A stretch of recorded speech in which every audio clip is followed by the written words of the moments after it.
Welcome students. आज हम लोग इन्वर्स ट्रिग्नोमेट्री के पार्ट 8 में हैं।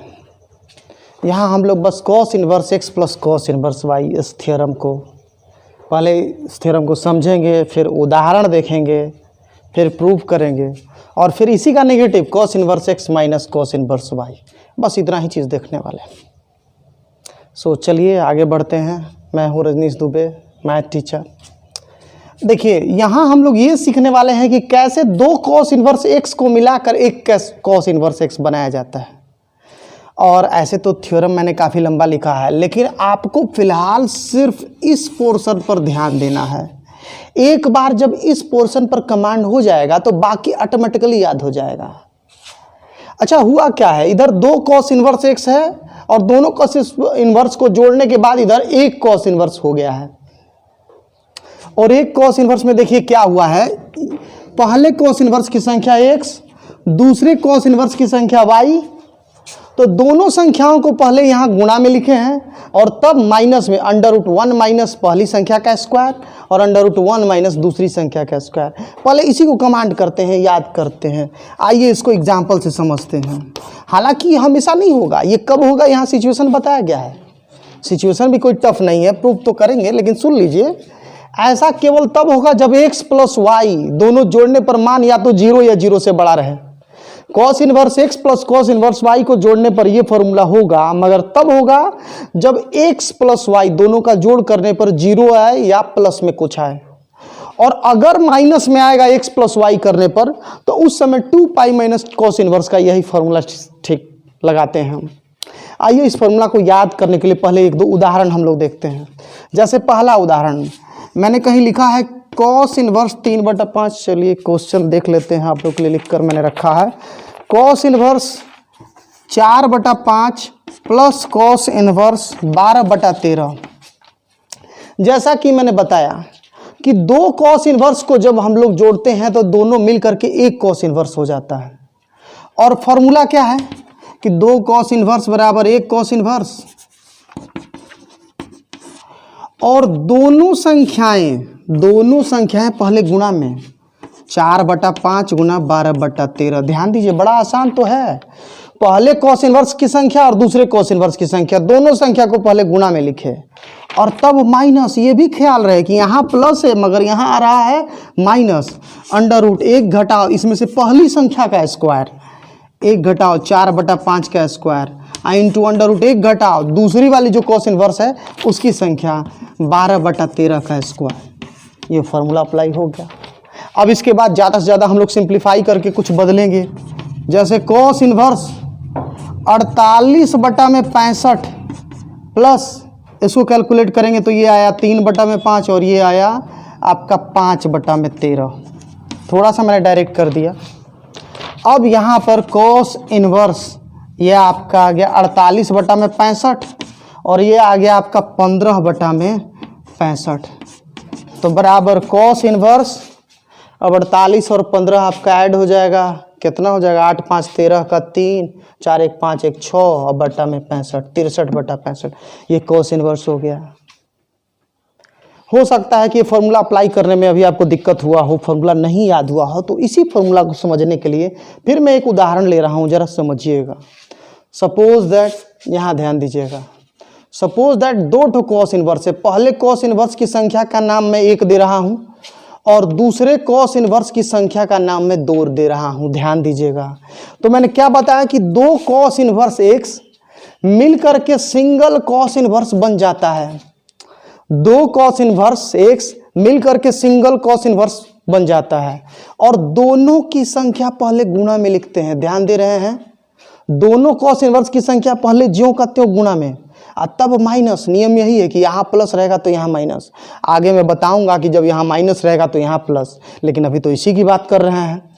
माइनस √1 घटाओ इसमें से पहली वाली संख्या का स्क्वायर, √1 घटाओ दूसरी वाली संख्या का स्क्वायर। चलिए इसी तरह से एक और एग्जाम्पल ले लेता हूँ, ठीक इसी फॉर्मूला को याद करने के लिए। कॉस इन्वर्स ए प्लस कॉस इन्वर्स बी क्या होगा, तो दो कॉस इन्वर्स मिलकर के यहां सिंगल कॉस इन्वर्स बन जा रहा है और दोनों की संख्याएं पहले गुणा में दोनों की संख्या पहले गुणा में ज्यों करते हो, और तब माइनस अंडर रूट 1 घटाओ पहली का स्क्वायर, अंडर 1 घटाओ दूसरी का स्क्वायर। इस प्रकार से ये हम लोग का फॉर्मूला हो गया। तो मुझे आशा है ये फॉर्मूला आप लोग को याद हो गया होगा। प्रूव करने से पहले एक उदाहरण में 3 कॉस इनवर्स को मिलाने वाला लेता हूँ। अभी तक मैंने 2 कॉस इनवर्स को मिलाने वाला लिया। जैसे sine inverse ITF 7 inverse trigonometry का 7th पार्ट में मैंने 3 साइन इनवर्स एक्स को मिलाने में तकनीक क्या यूज किया था? मैंने तकनीक यूज ये किया था कि 3 साइन इनवर्स में से 2 साइन इनवर्स को मैंने मिलाया था, दोनों मिल करके एक साइन इनवर्स बना था, और फिर तीसरा साइन इनवर्स के साथ मिलाए थे। तो यहाँ भी एक क्वेश्चन है आपका, एक है कॉस इनवर्स 3/5, एक है कॉस इनवर्स 12/13 और एक है कॉस इनवर्स 63/65, है ना। ध्यान दीजिएगा, अभी जो पहले उदाहरण लिए थे उसमें ये दोनों तो था ही, ये नहीं था। आइए कैलकुलेट किया जाए।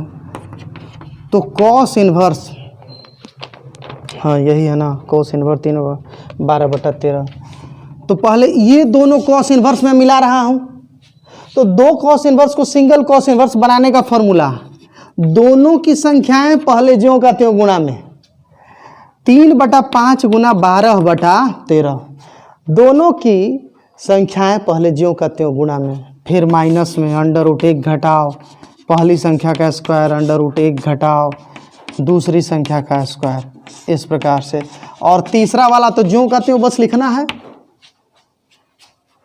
फिर बराबर कॉस इनवर्स, यह बढ़ती है 36/13 × 65 और माइनस इसका हो जाएगा 4/5 और इसका हो जाएगा 5/13, है ना। तो प्लस कॉस इनवर्स 63/65।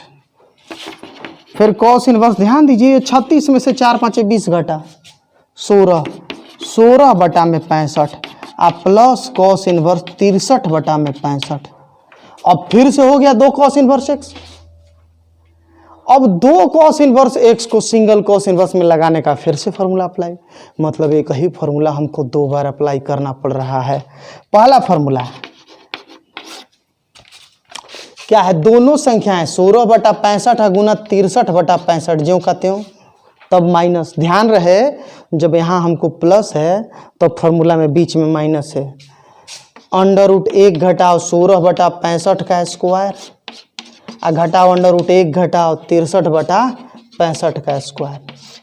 आइए फिर इसको कैलकुलेट करते हैं, आगे बढ़ते हैं।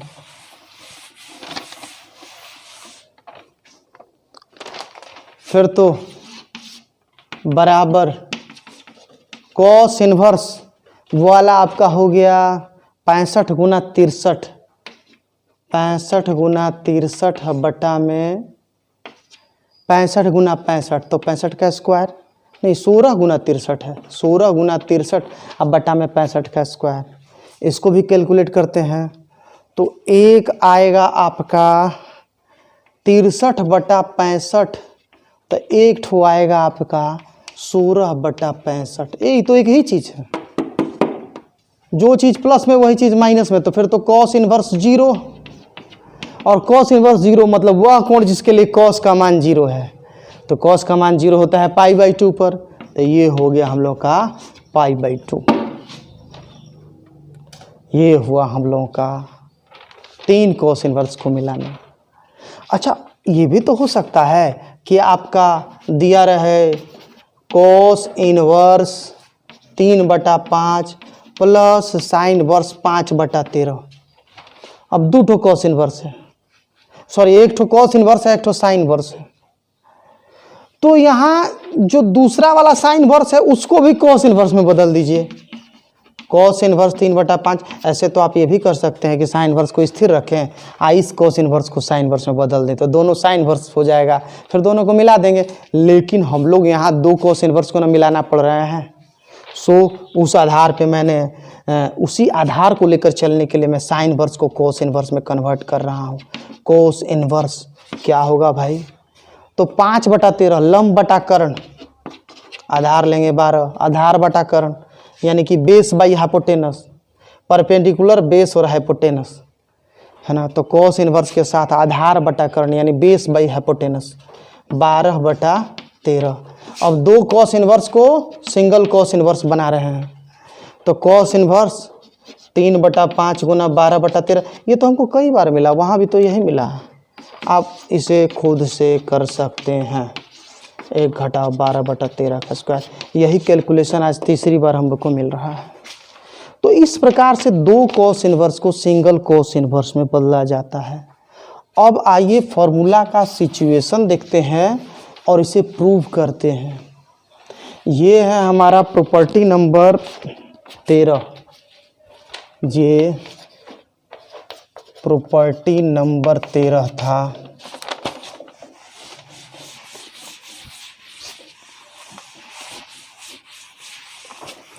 तो आपको यहाँ ये बताया गया कि भाई ये सिंपल वाला फॉर्मूला केवल तब है जब x प्लस वाई का मान 0 से बड़ा या बराबर हो।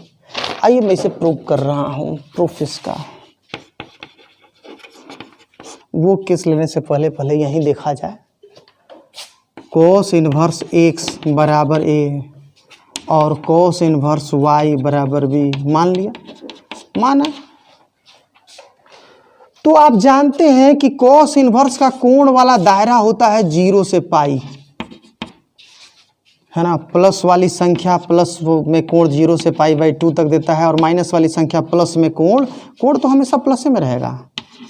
लेकिन कॉस इनवर्स प्लस वाली संख्या लेगा तो 0 से पाई/2 के बीच वाला कोण देगा, और माइनस वाली संख्या लेगा तो पाई/2 से पाई के बीच वाला कोण देगा। तो यहाँ a भी 0 से पाई के बीच है और b भी 0 से पाई के बीच है। तो ऐसे में a प्लस बी 0 से 2 पाई के बीच हुआ ना। इसका मतलब हमको पता चला कि a प्लस बी 0 से 2 पाई, 0 पाई और 2 पाई तक का कोई भी कोण हो सकता है। प्लस में ही होगा, माइनस में नहीं होगा। अच्छा चलिए इसी में थोड़ा सा आगे बढ़ते हैं। कॉस उधर गया, x बराबर कॉस a, y बराबर कॉस बी। अच्छा इसी में यहाँ साइन देखा जाए तो क्या होगा। साइन बराबर √1 माइनस कॉस स्क्वायर है,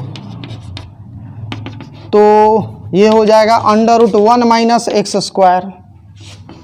और कॉस ए बराबर होगा साइन बी, कॉस बी है, अब हमको साइन बी निकालना है। साइन बी बराबर √1 माइनस कॉस स्क्वायर बी, तो √1 माइनस वाई स्क्वायर। ध्यान दे रहे हैं। तो साइन ए होगा √1 माइनस एक्स स्क्वायर और साइन बी होगा √1 माइनस वाई स्क्वायर। ये आपका cos A cos B x Y और साइन ए साइन बी ये हो गया। अब इसमें आगे बढ़ते हैं, हमको जो साबित करना है। जैसे साइन ए प्लस बी वाले फॉर्मूला से sine inverse x plus sine inverse y वाला फॉर्मूला बना था, जैसे टैन ए प्लस बी वाले फॉर्मूला से tan inverse x plus tan inverse y वाला बना था, ठीक उसी तरह से कॉस ए प्लस बी वाले फॉर्मूला का ये इन्वर्टेड रूप है। यहाँ या कहीं भी कॉस ए प्लस बी बराबर होता है कॉस ए गुना cos B minus sine A गुना साइन बी। कॉस ए गुना cos B minus sine A गुना sine B. Cos A cos B है एक्स वाई, तो हम लोग लिख सकेंगे कि कॉस ए प्लस बी बराबर x Y minus √1 minus x square √1 minus Y square. Cos A का मान देखिए एक्स है, कॉस बी का मान वाई है, साइन ए का मान रूट है, साइन बी का मान रूट है, वो मैंने लिख दिया। अब यहीं पर a प्लस बी बराबर कॉस इनवर्स एक्स वाई घटाओ √1 minus x square √1 minus Y square. फिर तो a प्लस बी। अब यहीं पर एक बात सोचना है, आप लोग को तो बहुत पहले से मैं सिखा रहा हूँ। यहाँ हो जाएगा a की जगह हो जाएगा cos inverse X plus cos inverse Y बराबर cos inverse x Y minus √1 minus. अब आपको लगा होगा कि साबित हो गया, ज़्यादातर लोग ऐसे ही कर भी लेते हैं, लेकिन मेरे हिसाब से ये दो स्टेप यहाँ पर गलत हैं। जब सही भी होगा तो ऐसे ही किया जाएगा, गलत भी होगा तो ऐसे ही किया जाएगा। तो कैसे आपको पता चलेगा कि ये जो हुआ कब सही है कब नहीं सही है? तो भाई कॉस को आपने इधर से उधर भेजा, मतलब इन्वर्स आपने किया। ये केवल तब होता है जब उसका कोण 0 से पाई के बीच में होता है। ये देखना पड़ेगा कि ए प्लस बी इसका कोण है वो 0 से पाई के बीच है कि नहीं। जब ऐसा होगा तभी इधर से उधर भेजिएगा। तो मतलब मैं कह रहा हूँ ये स्टेप हमारा गलत है, मगर अगर हम दिखा देते हैं कि ना ए प्लस बी सही में 0 से पाई के बीच है तो उस समय ये स्टेप सही माना जाएगा। और अगर ए प्लस बी 0 से पाई के बीच नहीं है तो कहेंगे कि जब 0 से पाई नहीं है तब इन्वर्टिबल नहीं है, तब कॉस इधर से उधर नहीं जाएगा। तो इसके सही होने के लिए हमको जांचना पड़ेगा। इसको मैं 1 बोल दे रहा हूँ और अब मुझे ए प्लस बी के बारे में जांचना है। वेरी सिंपल, कुछ टफ नहीं है भाई, हो जाएगा, है ना। यहाँ केस खुद दिया हुआ है, यहाँ केस 1 साफ शब्दों में लिखा हुआ है कि x प्लस वाई 0 से बड़ा है, बराबर है। अब x हो गया cos a plus cos b 0 से बड़ा है या बराबर है। x की जगह cos a, y की जगह cos b, फिर तो cos a बड़ा है बराबर है माइनस cos b से। और आप लोग को याद होगा फॉर्मूला कि cos पाई माइनस थीटा बराबर होता है माइनस cos थीटा। तो फिर इसको हम लोग ऐसा लिख सकते हैं कि cos a बराबर cos पाई माइनस बी। यहाँ माइनस cos b है तो cos पाई माइनस बी, फिर दोनों तरफ से cos हटा, सॉरी यहाँ बराबर नहीं, बड़ा बराबर है। फिर तो a बड़ा बराबर, अच्छा cos a बड़ा है, फिर तो यहाँ a छोटा बराबर पाई माइनस बी से, उल्टा होता है संबंध। और उसके बाद a प्लस बी छोटा या बराबर हुआ पाई से। तो पहले से हमको पता है कि a प्लस बी 0 से 2 पाई के बीच में है, और उस पर भी पहले से हमको पता है कि 0 से 2 पाई के बीच में है, और ऊपर से पता चल गया कि ना पाई से छोटा है, तो यही ना हुआ। तो इसका मतलब a प्लस बी 0 से पाई के बीच में है, मतलब जो दायरा चाहिए उसी दायरे में है, मतलब जो दायरा चाहिए उसी दायरे में है। तो मतलब कि ये यहाँ सही है, ये जो किया गया यहाँ, मतलब वो लास्ट वाला 2 स्टेप है क्या, a प्लस बी बराबर x Y minus under root 1 minus x square 1 minus Y square. इसमें कॉस मैंने उधर भेजा है, तो a प्लस बी बराबर कॉस इन्वर्स एक्स वाई। आप बोलोगे कि एक से ऐसा हम कर रहे हैं, एक उसका नाम दिए हैं अब minus under root 1 minus x square under root 1 minus Y square. फिर ए बी की जगह ए हो गया आपका कोस इन्वर्स एक्स, बी हो गया आपका कोस इन्वर्स वाई बराबर cos inverse x Y under root 1 minus x square under root 1 minus Y square. ये हो गया। तो cos inverse x plus cos inverse Y बराबर cos inverse x Y minus under root 1 minus x square और under root 1 minus Y square. ये हुआ हम लोग का। तो ये प्रूफ हुआ, इसका केवल पहला केस प्रूफ हुआ। अब हम लोग को इसका दूसरा केस देखना है। दूसरा केस बोल रहा है एक्स प्लस वाई 0 से छोटा है, सेम थिंग है ना। केस 2, ये जो चिन्ह था वो छोटा का चिन्ह लग जाएगा, सब इसी तरह से आएगा, तो यहाँ हो जाएगा बड़ा का चिन्ह। अब बड़ा होगा a प्लस बी पाई से बड़ा होगा, तो टोटल कोण है 0 से 2 पाई के बीच। अब पाई से बड़ा है मतलब पाई से 2 पाई के बीच, तो हम बोलेंगे कि तब तो a प्लस बी हमारा पाई से 2 पाई के बीच का कोण है। तो इन्वर्टिबल होने वाली शर्त को ये पूरा नहीं कर रहा है। इन्वर्टिबल होने वाली शर्त को पूरा करने के लिए 2 पाई में से घटाएंगे, है ना, 2 pi minus a plus B, तो 2 पाई में से पाई जाएगा, हो जाएगा पाई, और 2 पाई में से ये हो जाएगा, 2 पाई में से पाई गया तो यहाँ हो जाएगा पाई और यहाँ हो जाएगा 0। तो आपका अब ये 0 से पाई के बीच में है तो दायरे में है। और आप जानते हैं यहाँ कि cos 2 पाई माइनस थीटा बराबर cos थीटा, मतलब जहाँ cos थीटा है उसकी जगह हम cos 2 पाई माइनस थीटा लिख सकते हैं। तो इस आधार पर जहाँ cos a प्लस बी मिलेगा वहाँ आप cos 2 pi minus a plus B लिख सकते हैं। अब आप लोग को कुछ चीज़ें ऐसी लग रही होंगी कि अरे अचानक से कहाँ आ गया, तो ये बात ट्रिग्नोमेट्री की है। जिसने ट्रिग्नोमेट्री नहीं पढ़ी उसको प्रॉब्लम होगा। यहाँ मैं ट्रिग्नोमेट्री पढ़ाऊँगा तो वहाँ क्लियर हो जाएगा आपका, है ना। आइए इसी केस में अब इस केस वाले को देखते हैं।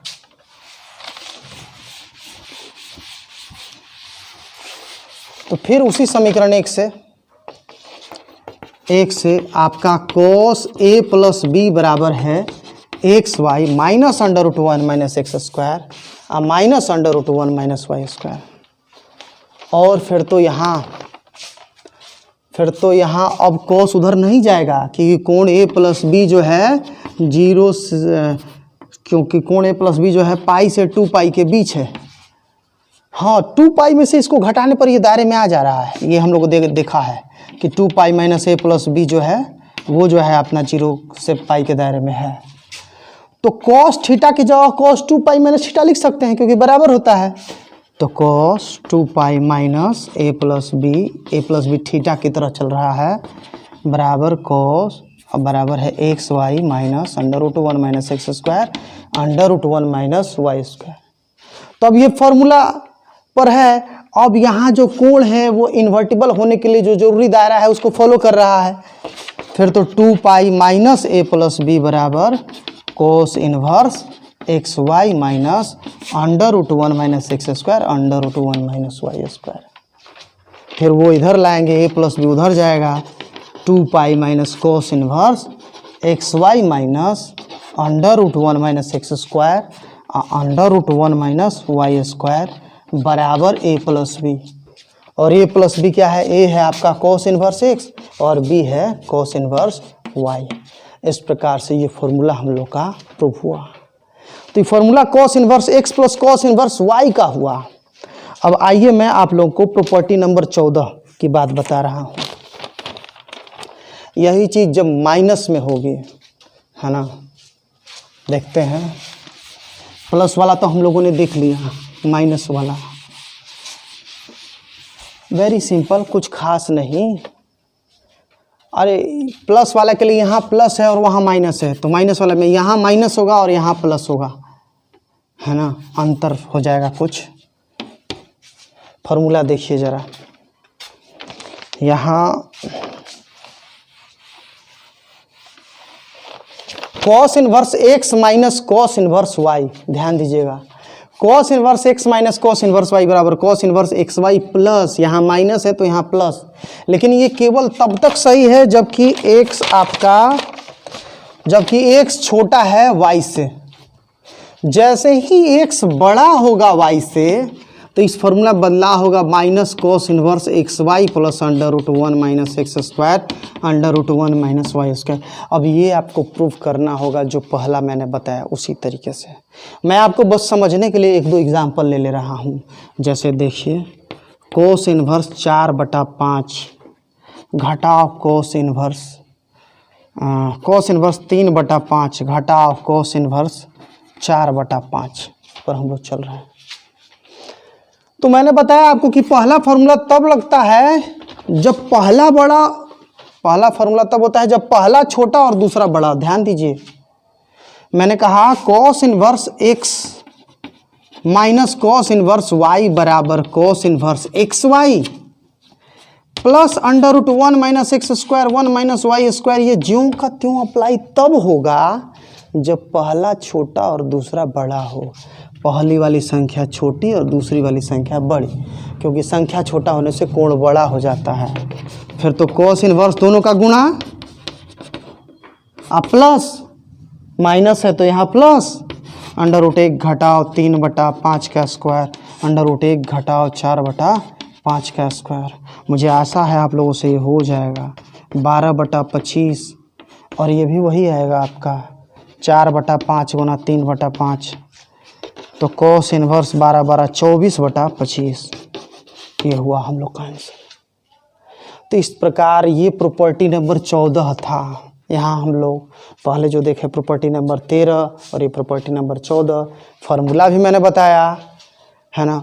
अच्छा, ज़्यादातर लोग ये सब केसेस पर ध्यान नहीं देते हैं। एक्चुअली इन सब केसेस का IIT JEE लेवल पर ज़्यादा यूज़ होता है। सवाल बनाते समय जनरल 11th 12th क्लास में तो बस सीधे फॉर्मूला याद कर लीजिए, इतना, है ना। देखिए ज़रा फॉर्मूला बस इतना लोग याद कर लेते हैं, वो भी cos inverse x plus cos inverse Y का ही याद करते हैं कि बराबर cos inverse x Y minus √1 minus x square 1 minus, बस इतना ही ज़्यादातर लोग याद करते हैं। प्लस है तो माइनस, माइनस है तो प्लस। ऐसे एक्चुअल फॉर्म क्या होगा ये मैंने आप लोग को बता दिया।